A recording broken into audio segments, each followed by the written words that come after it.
commit to the pigtails for the duration of the video? I might do. So today I'm going to do a chatty get ready with me because I haven't really spoken directly to you in quite a while. And part of the reason is that I have a really bad cold and a really bad cough. I always get a cold 1 to 2 weeks before Easter, but I'm always ill over Easter. I know Easter was the other week, but still I'm kind of suffering from the cold. My current cold is just making me sound like Phoebe in that episode where she tries to catch a cold because she realises her voice is all deep and sexy when she sings. That's part of the reason why I haven't really been filming videos and uploading. The other reason was that I'm kind of between things at the moment.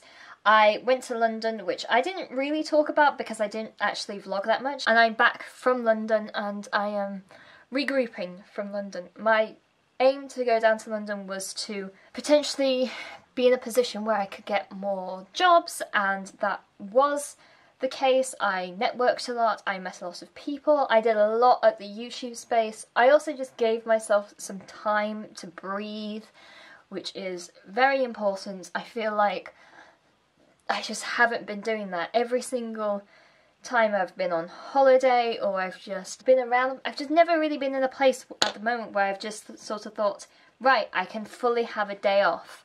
I used to really miss that feeling of like, it was always the Sunday during uni, especially my final year. I made sure that because I wasn't working any Sundays, Sunday was my day off, and it was so therapeutic. I used to just go to church, I may have gone to see like some of my friends for lunch and that kind of thing, and it was just so therapeutic. Oh crap, I've just realised this has leaked, so that's not good. I'll clean that up in a minute. And I miss that. I miss having purposeful days off. I hate not having those days where I'm like, right, today is a day off. Because I constantly feel like I should be working and doing other things. And YouTube, not necessarily I consider work, but applying for jobs and that kind of thing. And it's just very difficult. And I feel guilty when I don't do these things. So it's much better if I just do them.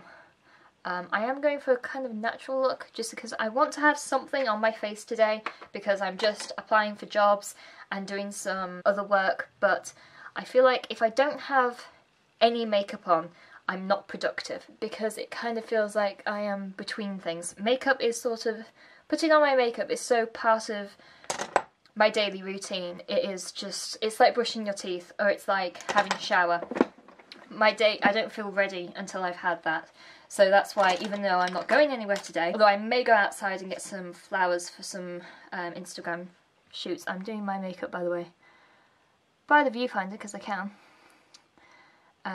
Other than that, I'm not really going out today, so there you go. So update on the job front. I've had a varying amount of interviews, promising and not so much. I've had a good range of different interviews and interview structures, and I want to do a full video of this when I'm finally out of the job hunt because I've seen a lot of different things. I have a lot of opinions on these things. I've been to many different types of interviews. I've been to interviews where people have been really well prepared and it felt like it's a very good chat, and I felt in other interviews where I just simply don't want to work for the company at all, even if they offered me a job, because they are simply not prepared. I went to one interview for an internship, and I am okay to say about this because even if I get it, I haven't even heard back yet. Even if I get it, I'm going to say no to it because it was for an unpaid internship, but they hadn't even looked at my CV in any depth. Admittedly, I was kind of in high expectations because I had that interview, and literally 2 hours beforehand, I had probably the most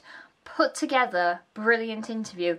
The woman had looked at my CV in depth, she'd highlighted things that she wanted to talk to me about, she'd even done things like gone onto my portfolio and printed things out so she can talk about my inspiration for these things and why I did these particular things, that kind of thing, and it was just amazing to have a great interview. And even if I don't get that job, I'm just like, that is the pinnacle of interviewing, because I do a lot of research before I go into an interview to make sure I know about the company and what they do and who I'm even being interviewed by. I check people's social media and their LinkedIn, and I in-depthly research the company even if there's not too much information about them. It's a very in-depth process that I go through, and I spend a lot of time doing this. And I kind of expect when I'm going for an interview to be the same level of professionalism, the fact that I am there to be interviewed, so you should know who I am, in the same way I know who they are. Interviews are a difficult process anyway, and I feel like they are very...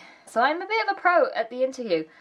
I'm also a pro at applications, and I will talk about that later as well. I think that applications are very difficult. Quite a lot of them I've been going through Gulkana, which is a site that is mainly used in the UK, but there are jobs available on there for different companies. Journalism.co.uk as well, that's another site that I use. Just a multitude of sites that I am using. But that's my current situation at the moment, regrouping after 5 weeks in London, and then I went back for Easter, and then I came back again for a week.